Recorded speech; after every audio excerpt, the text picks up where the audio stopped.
Bonjour à tous, j'espère que vous allez bien. Alors aujourd'hui, on va faire une petite guidance. Je sens qu'il y a vraiment besoin de faire des pauses, de ralentir, d'écouter son corps. Je sens qu'il y a comme un bouillon à l'intérieur, je sais pas comment on peut dire ça, beaucoup de peur, beaucoup d'angoisse, peut-être beaucoup de tristesse. Il y a un surplus en fait, peut-être lié à trop de sensibilité, euh, enfin trop, à une hypersensibilité peut-être.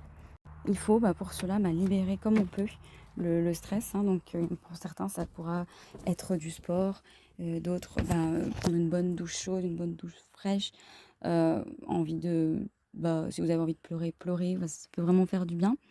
Ce qui peut aider aussi, c'est d'être entouré des gens qu'on aime, d'être dans une ambiance chaleureuse et aussi beaucoup faire la respiration de cohérence cardiaque, c'est-à-dire on inspire 5 secondes, on retient 5 secondes et on expire 5 secondes. Ça peut aider à libérer déjà le stress qui est stagnant et à retrouver une clarté d'esprit. En tout cas, j'ai tiré des cartes et elles nous parlent d'intégrité, donc de vraiment accorder nos actions avec les valeurs et le savoir intime qui nous convient. Donc de ne pas avoir peur de montrer son vrai visage, de se libérer voilà, des attentes de la société, de tous les côtés en fait. Heu et de faire ce qu'on a envie, d'être comme on a envie. On a eu la carte de l'âme de failure, c'est-à-dire, un petit échec. Mais là, au contraire, c'est tourné en: «Je comprends que chaque erreur est seulement une opportunité d'apprendre». Donc on voit qu'il y a peut-être des apprentissages, voilà, ces derniers temps. Peut-être la sensation d'avoir échoué dans quelque chose, ça peut être ça.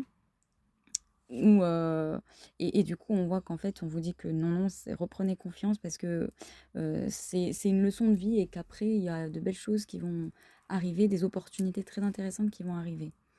On a eu la carte aussi, une magnifique carte de Jésus qui est allongé sur son rocher, et qui regarde, les étoiles. Donc on voit quelque part, vous êtes guidé, vous êtes entouré par l'univers et on vous dit qu'en fait, tous les mystères du ciel, de l'univers vous sera révélé, vont vous être donnés. Donc on voit qu'il y a de très belles choses. Et l'étoile, c'est aussi la réussite, le succès, la destinée, la protection. Donc justement, on voit que on va vous donner ce que vous attendez. Le but, ce que vous voulez aussi, va pouvoir se réaliser. Il faut simplement continuer à persévérer déjà, apprendre à lâcher plus prise et à vraiment ne plus se cacher derrière des masques, des peurs, des doutes. Vraiment lâcher ça. On voit qu'il y a vraiment les anges quand même qui sont là, hein. Il y a aussi la couleur rouge qui me parlait beaucoup. Je vois beaucoup. La couleur rouge, ça peut nous aider à avoir du courage, à avoir de la force, de la vitalité. C'est aussi la couleur de l'affirmation de soi, hein. C'est voilà, on se fait remarquer quand on a du rouge et on sait que voilà, généralement, c'est on a confiance en soi. Donc retrouver la confiance en soi. Et le rouge, c'est aussi la couleur de l'amour. Ça peut être la couleur de la protection aussi. Euh, c'est la couleur de la passion. Donc tournez-vous peut-être vers les choses qui vous passionnent. Ça peut être pas mal. Il y a toujours cette notion de cocon aussi. N'hésitez pas à vous faire un cocon de douceur et d'amour, de lumière. Voilà, même si une porte se ferme, il y en a une nouvelle qui s'ouvre.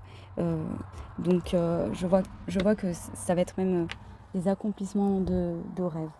Voilà, je vais vous laisser pour cette guidance et je vous dis à très vite.